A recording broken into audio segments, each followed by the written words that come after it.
taħdita li se jkollna llejla 1700 sena wara Niċea. Fis-sena 325 tlaqqa konċilju jew laqa importanti ħafna għal dak iż-żmien. Ħansiju nafu mill-laqaħħa għaliex ġi diskuss ġi deċiż. Laqa illi għalkemm saret ħafna żmien ilu għadha taffettwana sal-lum. Għaliex aħna nemmnu li l-eruq tagħna insibuhom fl-istorja tal-Knisja. L-Knisja li matul iż-żminijiet kumbattiet u rat kif għamlet biex iżomm il-verità biblika, ix-xandar l-Evanġelu fedelment u xandar lil Ġesu ta' Nażaret bħalma hu tassew. U dan dik kienet il-kwistjoni kollha. L-istorja tibda slajd oħra bejn il-maxtura okkupata f'Bethlehem sal-qabar vojt barra minn Ġerusalemm. Matul dak il-perjodu qasir ta' 33 sena bdew fostna personaġġ in-nies jafuh bħala Ġesu ta' Nażaret li bil-mirakli kbar u numerużi li jagħmel bellaħ il-kulħadd. Ma aktar mill-mirakli tiegħu li dwarhom għadna kif kantajna f'din dal-innu sabiħ, Ġesu għaġġeb in-nies bil-qalilhom dwaru nnifsu. Qabel ma kien Abraham jienu. Jiena u missieri ħaġa waħda aħna. Jiena nżilt mis-sema. ċertu claims illi ma joqogħdux fuq fom kwalunkwe bniedem ieħor. Ġesu claim affarijiet u il-konferma, il-veraċità ta' kliemu ikkonfermah billi bħalma ħabbar minn qabel wara mewtu kellu jqum mat-tielet jum. U ħalla warah qabar vojt u qabel ma tala lura fis-smewwiet quddiem l-apostli tiegħu ikkommissjonhom l-apostlu u tfisser xi ħadd mibgħut. Ora bagħathom fid-dinja kollha biex ixandru l-Evanġelju li beda jxandaru l-Evanġelju tas-Salt Natalla kif aħna nistgħu niksbu ħbiberija ma' Alla u l-maħfra tad-nubiet u matul il-Ministeru tiegħu għallimhom biex iżommu l-verità jimxu fl-imħabba lejn xulxin u jibqgħu uniti flimkien. Għaqda waħda flimkien.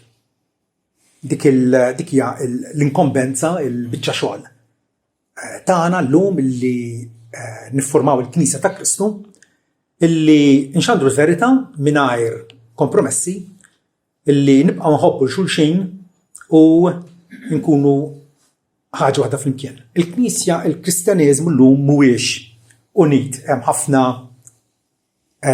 qasmiet illi ġraw matul dawn l-2000 sena, però il-Knisja tibqa' għaddejja skont il-wiegħda ta' Ġesu li qal jiena se nibni l-Knisja tiegħi. Allura naraw anke mit-tieni seklu slajd oħra illi insibu nies fidili illi bla biża' anke f'wiċċ il-mewt ma biżawx ixandru l-Evanġelju. Sawek għandi disclaimer x'nagħmel, hekk taraw dik il-pittura illi turi l-Ignazju u sejjer hemmhekk infatti qiegħed jiġi mikul mill-Juni għax hekk miet bħala martri kmieni fil-tieni seklu u ħanrikom ħafna stampi dawn kollha stampi artistiċi. Jiġifieri dak iż-żmien ma kienx hemm kameras, ma nafux kif kien Ignazju, m'għandniex idea. Tajjeb? U allura timpressjonawx ruħkom meta aktar tard se naraw l-isqfijiet tal-Knisja bil-mitra.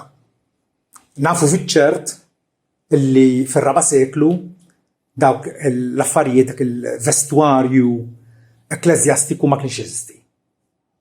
Kien nafuha fiċ-ċert.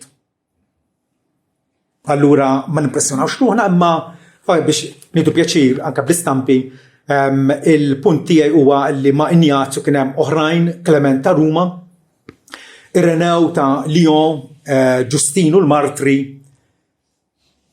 u nsejħulu hekk għaliex miet martri fis-sena 160 f'Ruma, oħrajn Papija u anke l-ewwel ġurnata għandna kodba antikissimi illi jatuna ħjiel tajjeb il-Kristjani tal-bidu x'kienu jemnu. Tajjeb bħal Mejja Hermas u id-Didake. Il-Knisja kella problema mill-bidu. Ġesu qal illi slajd oħra. Ġesu qal illi jekk id-dinja badet lilu se toqbod lilna wkoll. U allura naraw illi bażikament fl-ewwel 300 sena tal-Knisja l-isfida kienet illi quddiem il-mibeda u quddiem l-oppożizzjoni tad-dinja għanix kapaċi bħala disċipli ta' Ġesu li nibqgħu sodi sa tmiem. Dik hija pittura li turi hemmhekk il-Perpetwa, waħda mill-martri bikrija mietet fis-sena 302 f'Kartaġni, ftit il-bogħod minn hawn, fl-Afrika ta' fuq.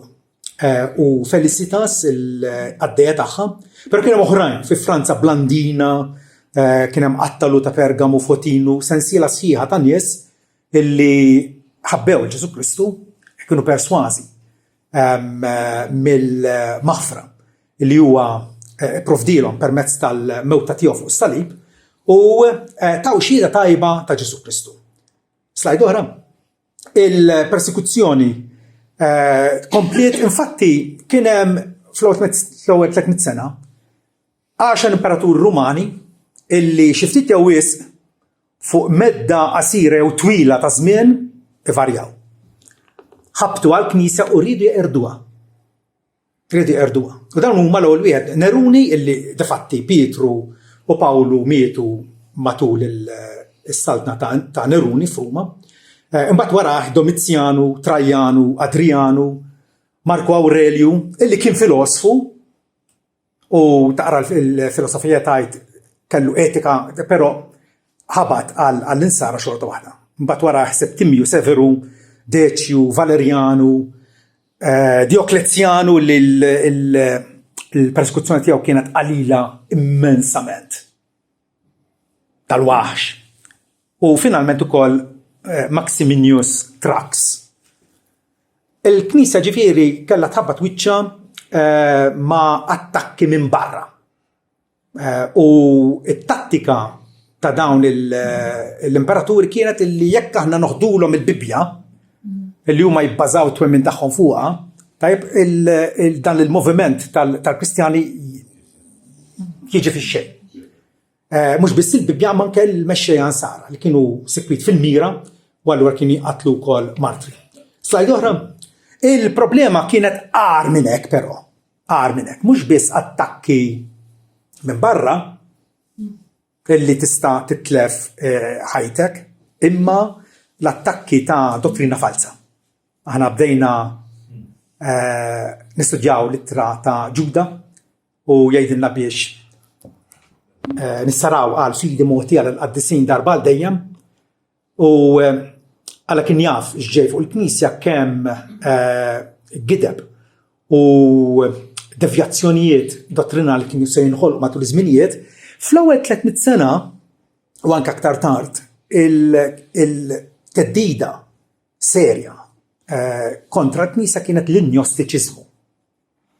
Bl-Ingliż Gnosticism. Dawna kienu nies illi kienu jaqbdu ideat mill-Bibja u jaġnuhom u jsawruhom skont kif jaqbel lilhom. U allura kienu joħorġu b'reliġjon ġdida. L-gnostiċi li kellhom ħafna ideat differenti. Valentinu wieħed famuż minnhom, Basilida wkoll, Karpokrate, Saturninu, Ptolemeus, ħafna illi ma kienu sodisfatti b'dak li hemm fl-iskrittura imma żiedu u ħaltu anke minn reliġjonijiet oħrajn mill-spekulazzjoni ta' moħħhom u allura l-gnostiċiżmu kien attrajenti għal ħafna nies.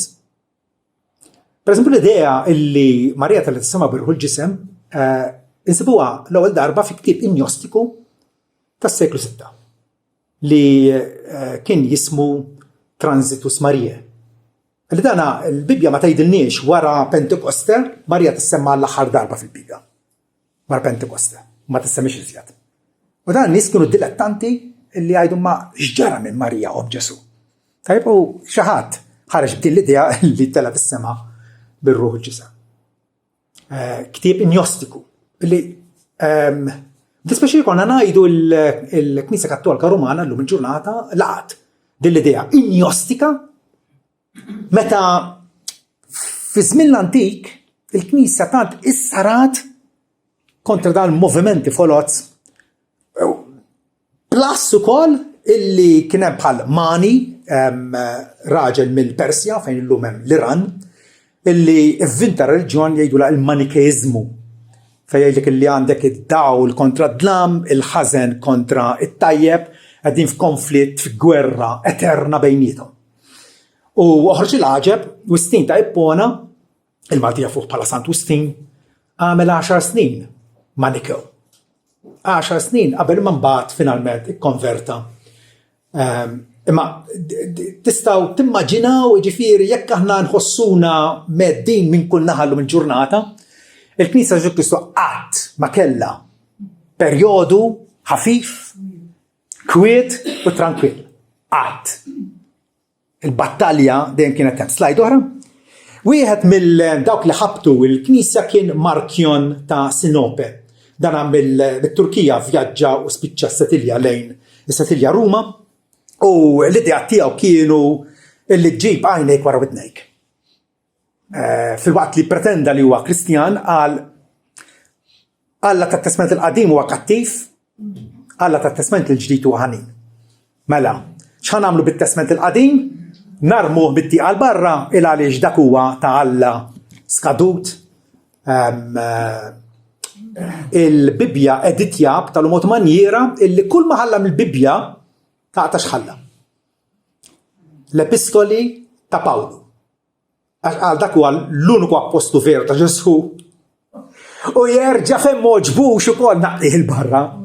Għattifaq u allura dana il-Markjon illi il-Knisja kellha tieħu passi kontra tiegħu u tara filli anke bit-tagħlim stravaganti tiegħu. Per eżempju il-ġisem tagħna ipenġih bħala korrott u Alla jsalva l-ispirtu tagħna, però għana nafu. U waħda mill-artikoli prinċipali tal-fidi tagħna hija li Ġesu għata qajjem lill-umanità kollha mill-mewt. Aħna nemmnu fil-qawmien mill-imwiet fl-aħħar jum. Slajd oħra, teddid oħra fis-seklu 2-3 Montanus mill-Friġja għal darba mit-Turkija illi dana beda qisu il-moviment karizmatiku tal-lum. Dak iż-żmien il-profezija ġdida sejħula. U qal x'm'għandniex nerġgħu ikollna d-don tal-Ispiritu Santu, tal-fejqan, tal-ilsna, meta kienu waqfu. U jgħid li l-Ispiritu Santu għadu qed jgħaddilna rivelazzjoni ġodda. Meta l-Bibja il-Knisja kienet taf illi l-apostli qabel ma mietu ħallewna l-kodba biex iservu bħala il-pedament tal-Knisja u allura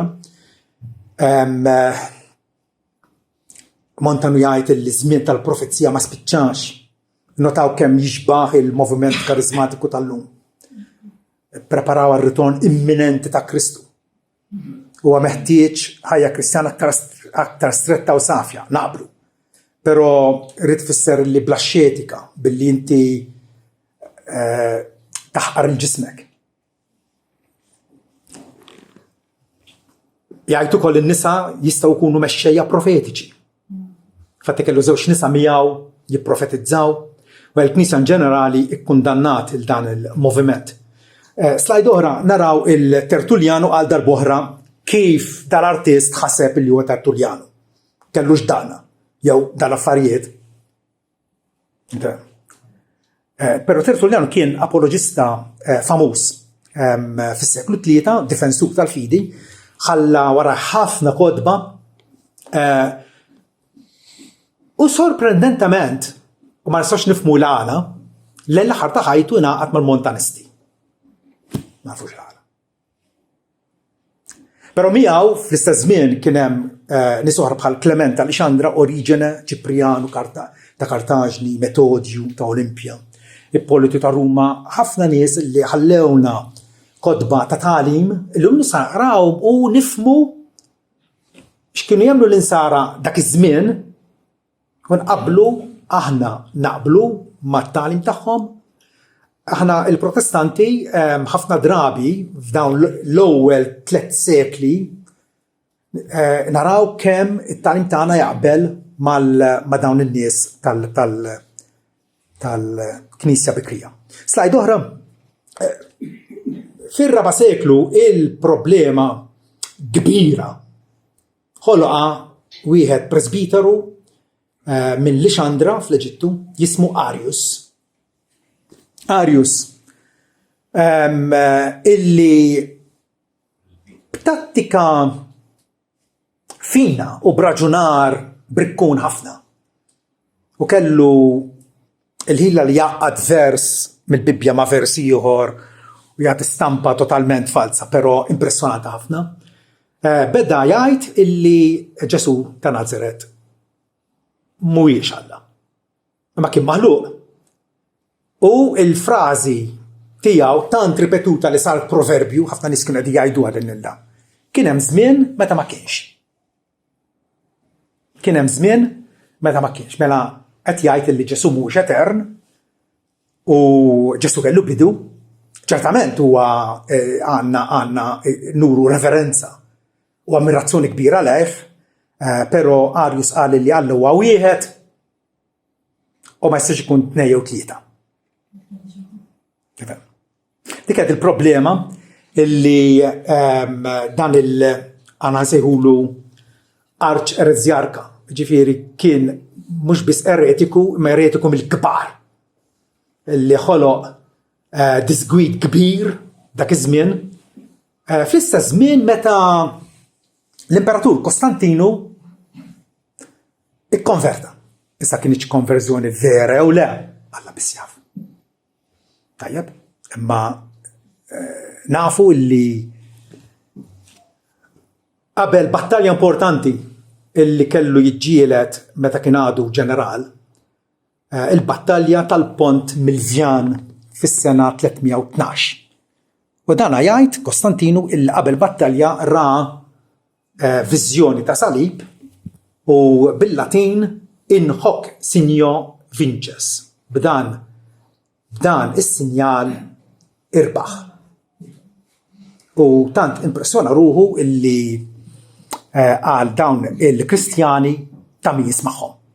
Tajjeb, u l-battalja difatti rebaħa, u allura kellu ħajdu konferma illi r-reliġjoni Sranija hija ġenwina, u allura ġrat dik li aħna nsejħula x-xift Kostantinjan. Dina forsi ma nistawx napprezzaw biżżejjed u qas nistgħu nimmaġinawha. Illi għandek l-ewwel 300 sena tal-Knisja ħlief persekuzzjoni u afflizzjoni u tittinżel fil-katakombi ħafna drabi biex tagħti qima lil Alla. Għal sitwazzjoni totalment ġdida illi għandek imperatur issa. Imperatur illi qed jiffavorixxi il-reliġjoni Sranija. U allura dik kienet xi ħaġa tal-bliħ, xi ħaġa xejn mistennija. Il-Knisja minn Knisja persegwitata issa kienet Knisja stmata fuq wiċċ l-idejn. L-Imperatur beda ħallas għal Knisja biex jinbnew knejjes, sa dak iż-żmien il-knejjes mibni apposta kienu ftit li xejn. Nies kienu jiltaqgħu fid-djar jew f'postijiet oħra. Però beda jibdel il-liġijiet favur il-ħniena u l-bqija. U li ġara però, ovvjament bħala imperatur, dana pretenda b'intenzjoni tajba illi għandu jkollu sem fit-tmexxija tal-Knisja. Slajd oħra. U allura dana l-imperatur l-ewwel wieħed Nisrani tajjeb kien jgħix fi żmien meta l-imperu li kien ilu għal sekli ta' snin, fi żmienu kien hemm ħafna ġufijiet. U kien jidher li l-imperu bil-mod qed imajna وقت يجي عشان الشيء x'ħajamel Kostantinu ġitu l-idea illi bħala imperatur infatti eret l-edewa tiegħu illi pretendew li għandu jkunu imperaturi minn floku. Issa li kien l-imperatur waħdieni tajjeb ried illi fl-imperu ikun hemm reliġjon waħda. Reliġjon waħda unita illi isservi bħala motiv biex l-imperu jibqa' mawt. U allura l-ħsib tiegħu kien illi iva nissapporti għall-Knisja imma bil-ħsieb biex l-imperu ikun msaħħaħ. Slajd oħra. Allura Kostantinu ġie f'moħħu li laqqa konċilju speċjali, laqqa tal-Knisja biex jikkombattu u jaraw Arius kellux raġun jew le. Il-qed jgħid li Ġesu mhuwiex realment u ġenwinament Alla. Tajjeb?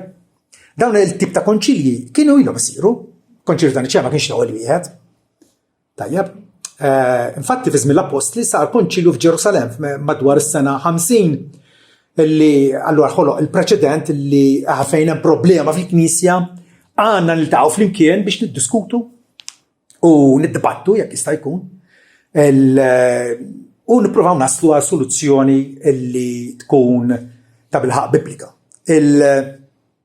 Ġifieri kien hemm diversi konċilji jew sinodi, sinodu tfisser sempliċement laqa f'post wieħed, tajjeb.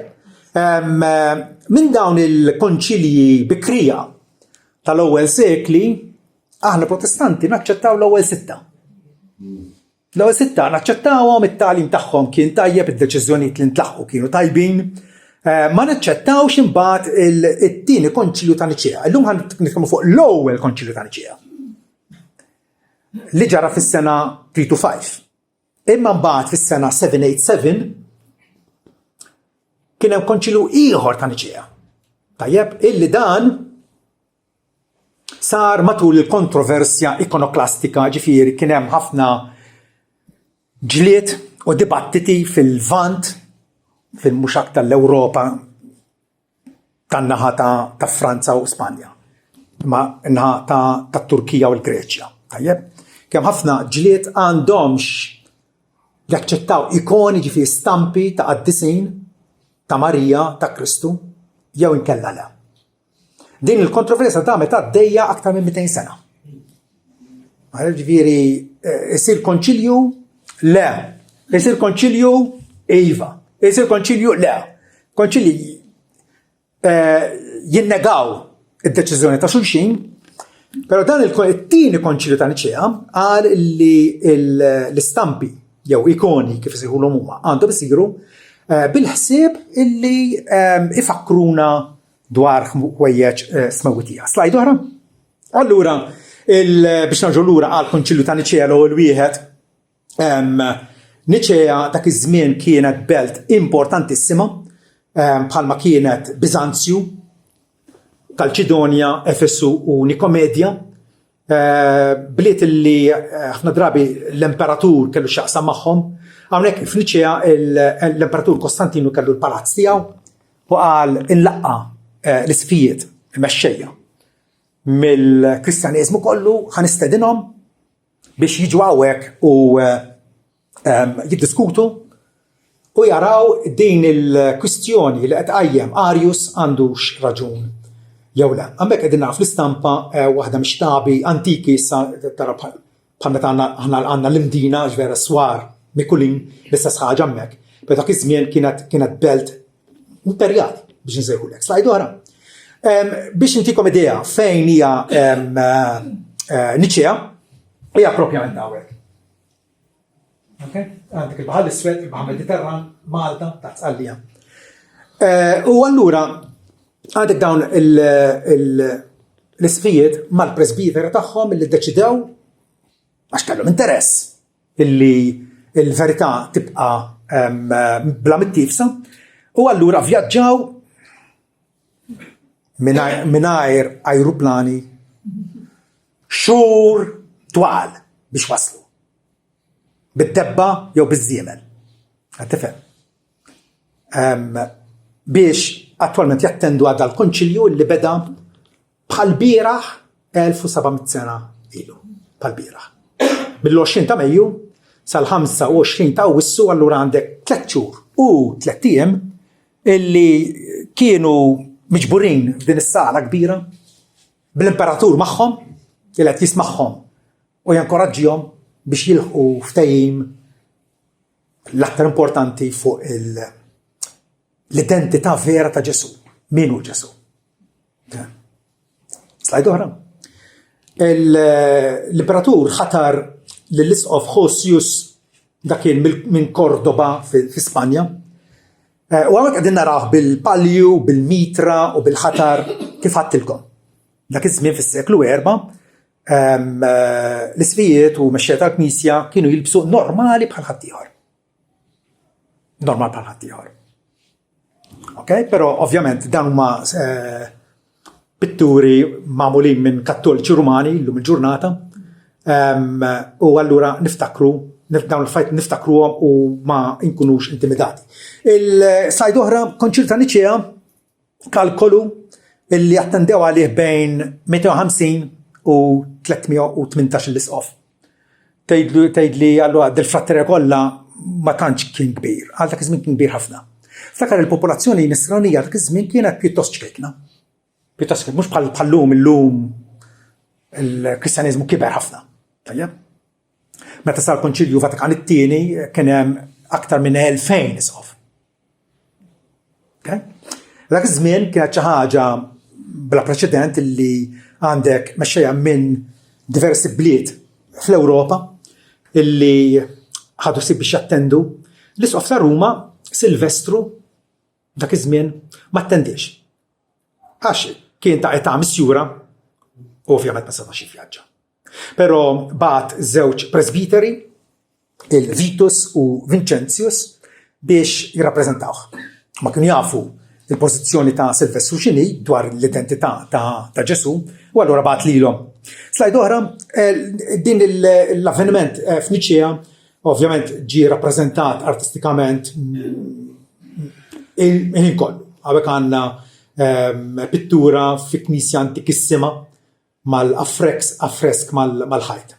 Slajd oħra, għadda boħra artist kif ħaseb illi kien għaddej il-konċilju ta' Niċea.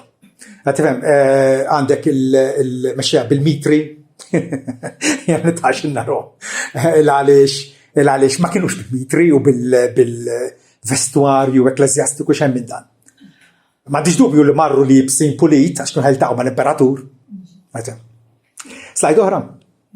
L-eroj fil-konċilju ta' Niċea eventualment instab li kien presbitoru żagħżugħ nikkalkolaw li kellu 28 sena, ma nafux eżatt għax ma nafux meta twielet. Imma kellu 28 sena il-famuż Atanasju. Atanasju tal-Ixandra li vjaġġa mal-isqof tiegħu. Alessandru li kien xieħ, għafat iftit wara l-konċilju miet, Alessandru u Atanasju laħaq isqof minn floku. Slajd oħra.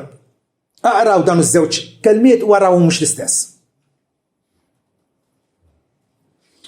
Dik qed il-kwistjoni kollha fil-Konċilju ta' Niċea, il-kwistjoni kollha. Homoiousios u homoousios. Ġesu huwa homoiousios jew homoousios. Arius kien ardit u bla mistija biżżejjed biex jgħid li Ġesu huwa heterousios. Huwa ta' natura differenti mill-missier. Għax il-missier huwa l-ħallieq u Ġesu huwa maħluq. U allura ma għandhomx jaqsmu xulxejn in-natura ta' Ġesu m'għandix taqsam ma' Alla. Però ħafna mill-isfijiet kienu jaħsbu li l-natura ta' Ġesu tixbaħ lil tal-missier. Tixbaħ lil tal-missier. Hija bħal tal-missier. Li hija wkoll pożizzjoni żbaljata. Għax hekk allura nispiċċaw b'żewġ allat. Tefhem?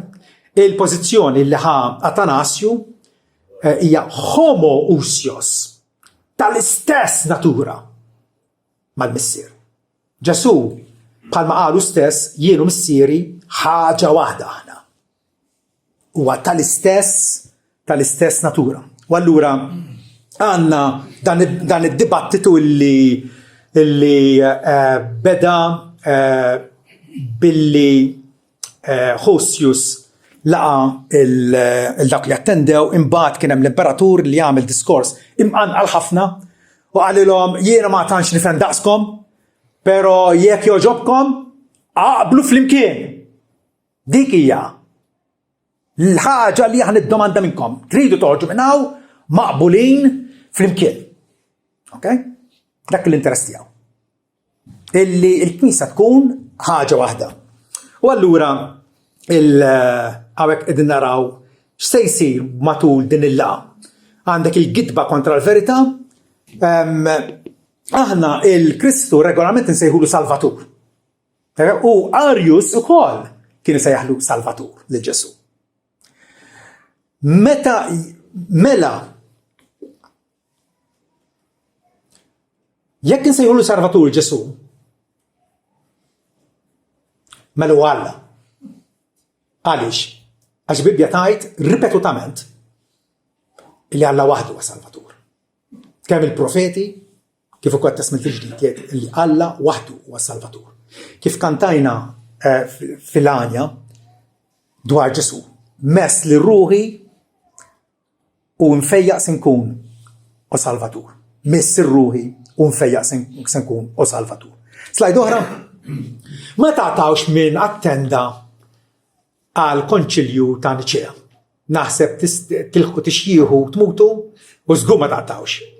Pero dan ħajdilkom u verità mhux ċajta. Min attenda? Minu da? Tan-nofs li għandu r-raġġiera. Santa Claus.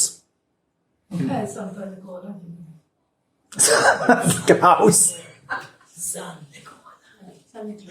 Dana kien jeżisti verament Nikola ta' Mira li anke tissemma fil-Bibja, belt fit-Turkija, illi attenda il-konċilju kien magħruf għall-atti ta' karità li kien jagħmel ħafna għotjiet lill-foqra, minnu fil-bżonn, u kellu dil-fama, reputazzjoni tajba, kemm huwa ġentlom u allura ma' żmien Nikolaus Santa Claus għal qasir. U Santa Claus għandu bażi storika. Danu Santa Claus. Isqof ta' dak iż-żmien tas-seklu 4.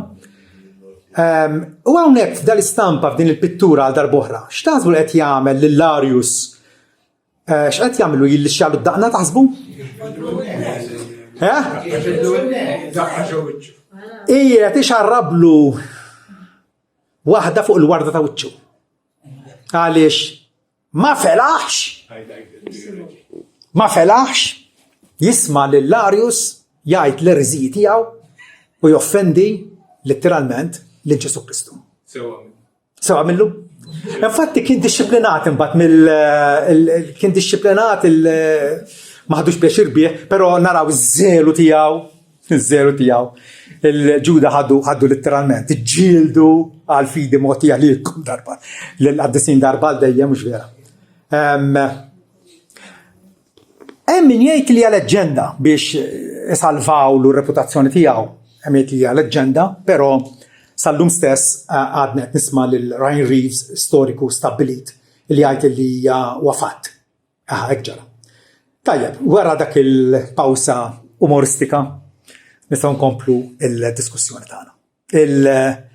Atanasju wara l-konċilju meta kien deċiż illi Ġesu huwa verament Alla. Tajjeb, xorta waħda baqa jikteb u jippriedka dwar il-fidi tiegħu. Fidi biblika.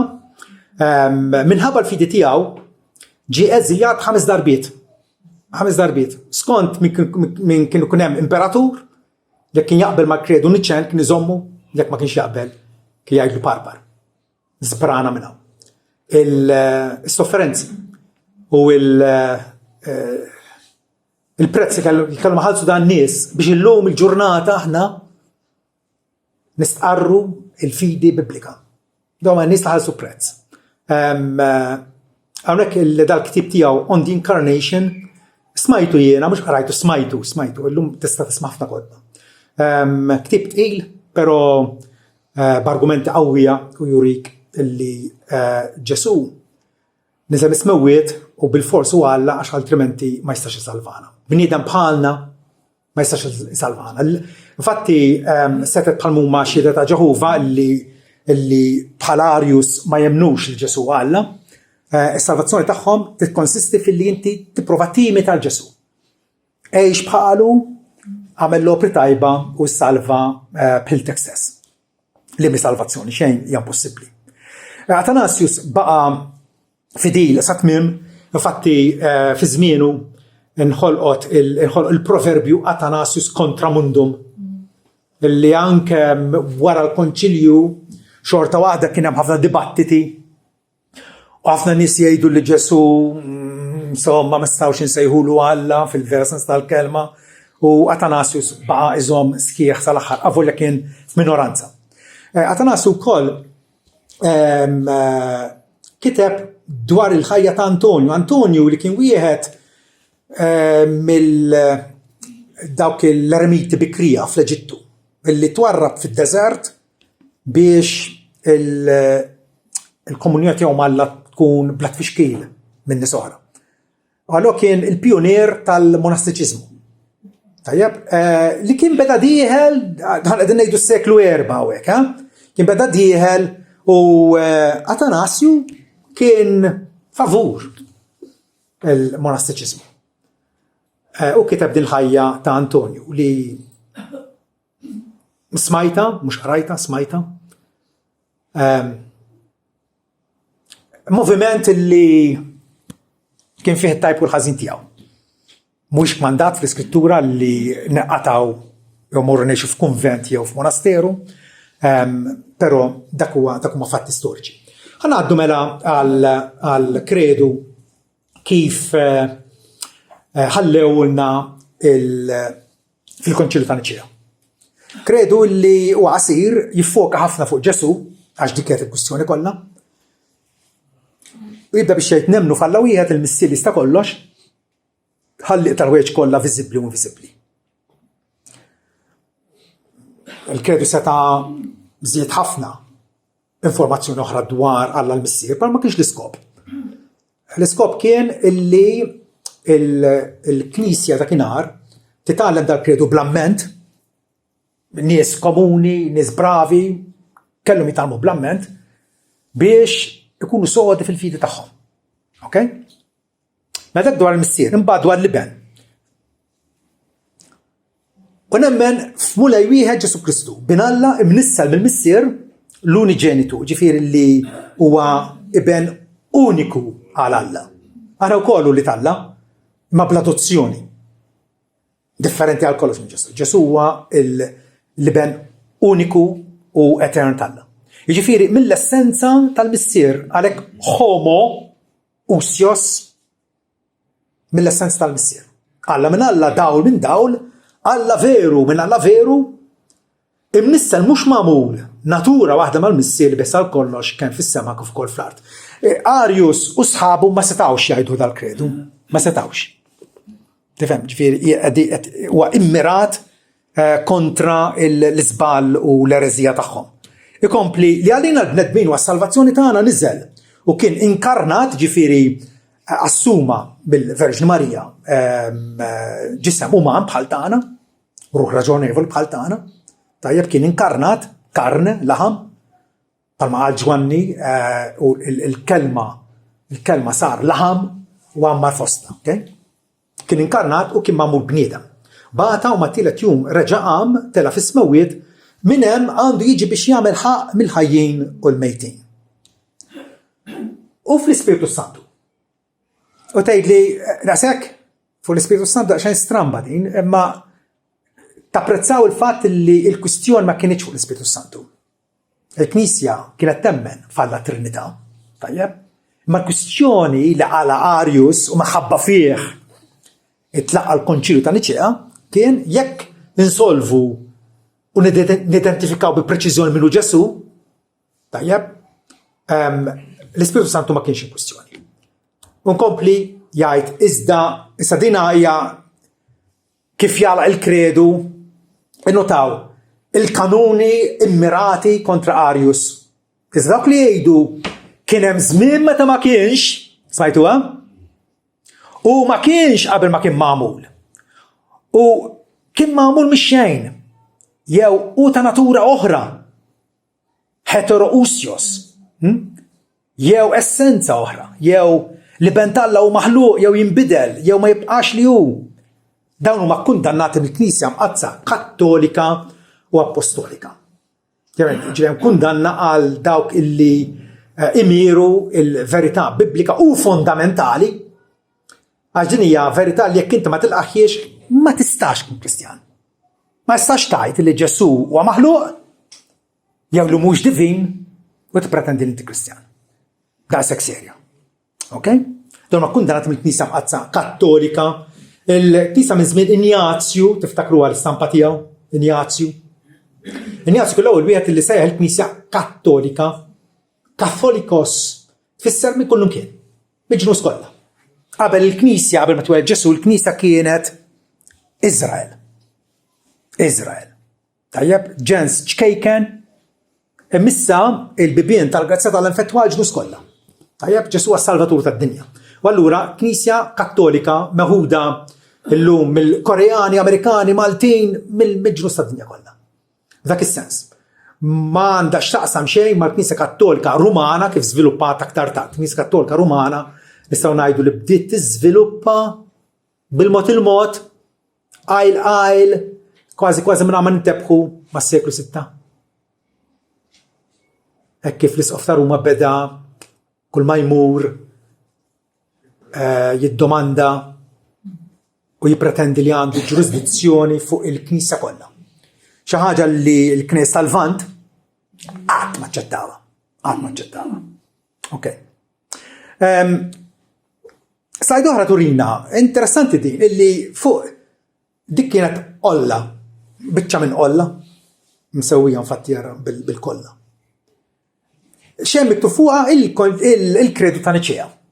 Dak iż-żmien in-nies anke fuq reċipjenti kien jiktbu il-kredu ta' Niċea biex ikollhom referenza konvenjenti għalih. Xi ħaġa kurżità. Il-konċilju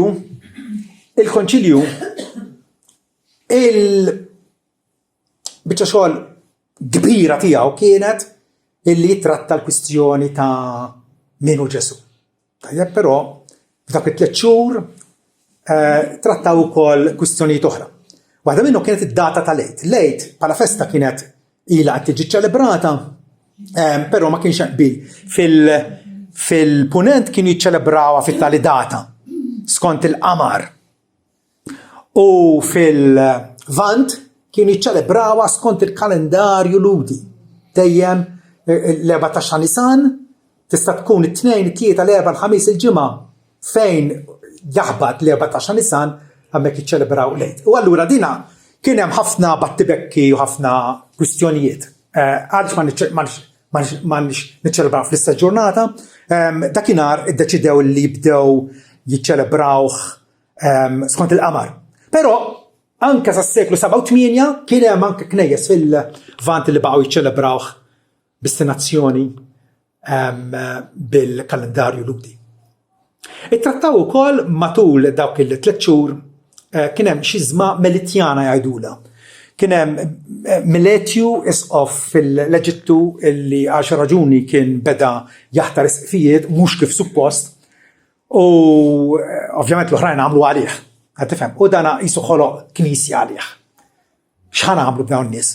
Hemm ħafna knejjes fl-Eġittu illi qegħdin segwaċi ta' Miletju u raw kif għamlu biex laqgħu lura ħalli kollox jerġa' jiġi normali. Il-Knisja mill-bidu enfasizzat ħafna l-unità. U dik tajjeb li nkunu uniti, però mhux għaspejjeż tal-verità mbagħad. Dik li beda jiġi mbagħad fil-Medjuevu, tajjeb, apposta kollox li nkunu ħaġa waħda. Mela, xidda ġew żjed fil-Konċilju, għamlu ħafna regolamenti għad-disċiplina tal-Knisja, kif għandhom iġibu ruhom il-presbiteri u l-bqija, u wkoll kien hemm rikonoxximent tal-bliet episkopali importanti. Kien hemm bliet illi mill-bidu kważi kienu prominenti ħafna fil-Kristjaniżmu dak iż-żmien. Għandek Ruma, Efesu, Lixandra u Antiochia. Antiochia infatti kienet belt fejn Pawlu l-Apostlu għallem għal ftit ta' żmien, Antiochia. U dawna kienu rikonoxxuti bħala bliet episkopali importanti.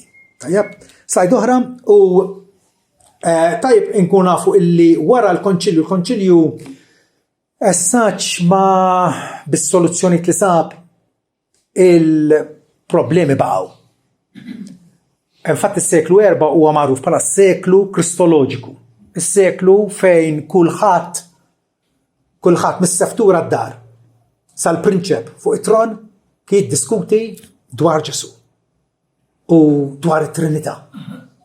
Seklu speċjali ħafna, għana nsejħulu s-seklu Trinitarjan, illi matul da s-seklu infatti kien hemm teologi kbar u importanti bħal padri Kappadoċjani. 3 aħwa, 3 isfijiet, skużawni, Basilju ta' Ċesarija, Girgor ta' Nissa, li kienu aħwa ta' d-dem ġifieri, u l-ħabib tagħhom Girgor Nazianzenu. Toddux iskandalizzaw ruhom dan l-ismijiet. Li dawna kitbu ktieb wara ktieb wara ktieb dwar Ġesu Kristu jew dwar it-Trinità. Biex jkomplu jtambru u jilqgħu għal din l-influenza Arjana illi kienet għaddejja dak iż-żmien. Ovvjament imbagħad warahom, ftit warahom, der Wistinta Ippona li wieħed mill-kodba kbar tiegħu, kaponavu tiegħu, huwa De Trinitate, dwar it-Trinità. Tajjeb ġifieri illum il-ġurnata nitkellmu dwar it-Trinità faċli. Alla wieħed fit-3 persuni il-Missier Liben u l-Ispiritu Santu, il-Missier mhux Liben mhux l-Ispiritu Santu, l-Ispiritu Santu mhux il-Missier. Ma distinti minn xulxin u frattantu ma' Alla wieħed. Sostanza waħda ta' Alla imma għandek 3 persuni. Biex wasalna għal dil pożizzjoni ix-xerret id-dem. U batew ħafna nies. Slajd oħra, għana raw illi anke kellu mbagħad aktar tard fis-sena 381 jitlaqa konċilju ieħor f'Kostantinopli d-darba li kienet il-belt kapitali tal-imperu fil-Vant. Fejn kien joqgħod l-imperatur. L-imperatur sa da żmien ma kienx għadu qed joqgħod f'Ruma. U allura dan għamlu mhux reviżjoni, ma bidlu xejn mis-sens tal-kredu ta' Niċea, imma spjegaw aktar. Tajjeb, naqrawh. Nemmen falla wieħed il-Missier li sta kollox, ħalliq tas-sama u l-art. U l-ħwejjeġ kollha viżibbli u inviżibbli. U f'mulej wieħed Ġesu Kristu li ben uniġenitu tal-Alla, imnissel minn Missieru qabel kull żmien Alla minn Alla dawl minn dawl, Alla veru minn Alla veru, imnissel mhux magħmul. Natura u tagħmel Missier li biħsar kollox. Tinnotaw li huwa ħafna drabi l-istess. Tajjeb, għalina l-bnedmin u għas-salvazzjoni tagħna niżel mismewwiet u kien inkarnat mill-Verġni Marija bl-Ispiritu Santu. U kien magħmul bniedem mislub u kol għalina taħt Ponzju Pilatu bata u kien mitfun. U t-tielet jum qam minn bell-imwiet skont l-Iskritturi tela fis-smewwiet u qiegħed fuq l-emenija tal-Missier. Ma jerġa' jiġi fil-glorja biex jagħmel ħaq mill-ħajjin u l-mejtin saltnatu ma jkollix tmiem.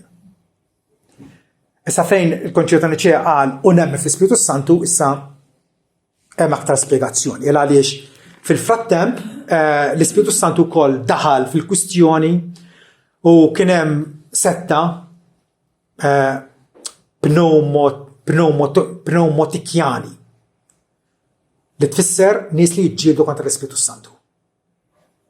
Għax ma kinux jgħidu, ma kinux jistqarru d-divinità tal-Ispiritu Santu. U allura hawnhekk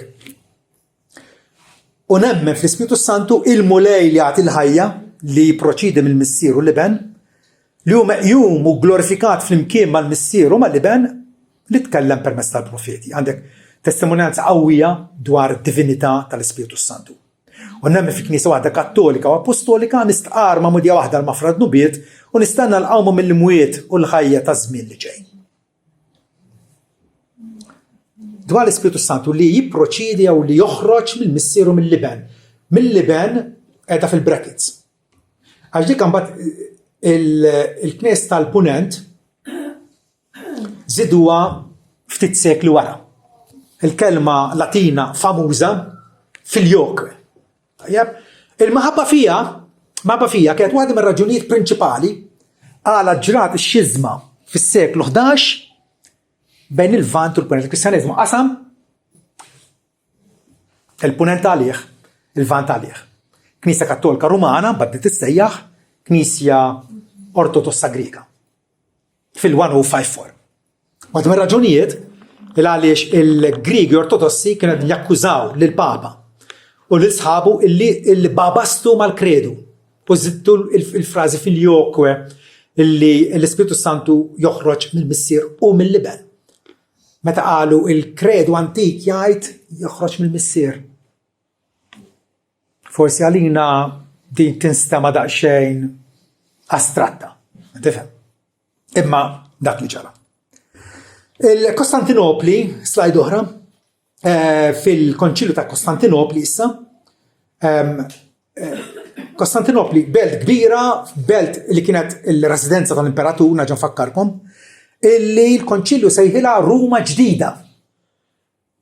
U dan il-Konċilju ħoloq Plejtu sħiħ. Ma l-isqof ta' Ruma ma rridx aċċetta. Illi Kostantinopli hija Ruma ġdida, għax il-Konċilju spjega illi Ruma ġdida fis-sens illi fl-unur u prestiġju tiġi wara Ruma. Ruma kellha prestiġju għaliex Pawlu u Pietru mietu martri hemmhekk. Tifhem? U allura illi l-Kostantinopli sejħilha Ruma ġdida ifisser illi huwa titlu ta' onur meta il-Papa ta' Ruma kien beda jippretendi illi u waħdu. Ġifieri hemm ħafna polijiet kam daħla fin-nofs. Għana ramela ġvantaġġi nistgħu nżommu ġvantaġġi meta nżommu mal-kredu ta' Niċija. Li aħna nistqarruh forsi tkun idea tajba li kultant u tant ngħiduh fil-Knisja flimkien għaliex din huwa pedament tal-fidi tagħna u l-pedament tal-fidi tagħna. Ma rridx qegħdin nitkellmu fuq kwistjonijiet ċuċati illi nistgħu maqbux bejnietna u nieħdu bidejn xulxin. Ma dan huwa l-pedament. U allura importanti li nżommu il-kredu ta' Niċija. L-ewwel raġuni hija ċ-ċarezza teoloġika. Illi nkunu nafu x'nemmnu. Il-kredu jipprovdi sommarju ġabra fil-qosor ċara u konċiża ta' twemmin fundamentali nisrani dwar it-Trinità u d-divinità ta' Kristu. Dik l-ewwel ħaġa. Illi jekk jiena nitalem il-kredu li ċen Kostantinopolitan huwa aktar spjegat, tajjeb, ħankun naf x'għandi nemmen bħala nisrani dwar it-Trinità u dwar id-divinità ta' Kristu. U t-tieni waħda, kontinwità ma' tradizzjoni. Il-kredu jaqgħad il-Kristjaneżmu tal-lum mal-fidi tal-Knisja Bikrija billi jippreserva t-tagħlim apostoliku. Jiena faċilment niddeskrivi nnifsi bħala Kristjan Kattoliku. Kattoliku fis-sens kif kienet il-Knisja it-twemmin tagħha fi żmien il-Konċilju ta' Niċija. L-istess. Ma nsibix bitqila. Ovvjament mhix Kattoliku Ruman, għax imbagħad allura hemmhekk qegħdin ngħidu li ħajkun naċċetta l-aġenda li Marija telet isema burħu l-ġisem u ħrejjef oħra tal-purgatorju u l-bqija. Imma dan il-kredu jaqqat il-Kristjaneżmu tal-lum għaliex joħodna lura illi l-eruq tagħna x'inhuma appuntu il-kredu ta' Niċija. Raġuni oħra. Difiża kontra l-ereżija. Il-kredu jiffunzjona bħala standard dottrinari biex jiġi identifikat u miġġieled tal-infalz. bħall-Arjanizmu. Ġifieri id-darba l-ġejja meta jiġu tal-Xhiet Ġeħova jħabtu mal-bib tiegħek.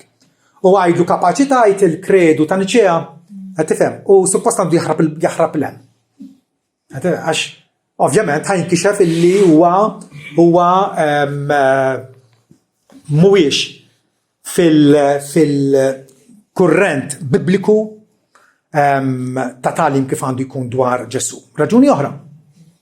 Bil-kredu ikonna rikonoxximent universali. Il-kredu aċċettat bħala pedament bil-biċċa kbira ta' tradizzjoni tinsara, kattoliċi, ortodossi u protestanti. Ġifieri il-Knisja llum hija maqsuma fit tlet blokok kbar. Kattoliċi Rumani, protestanti u ortodossi. Illi il-kol kemm aħna nistqarru dawn il-kredijiet antiki.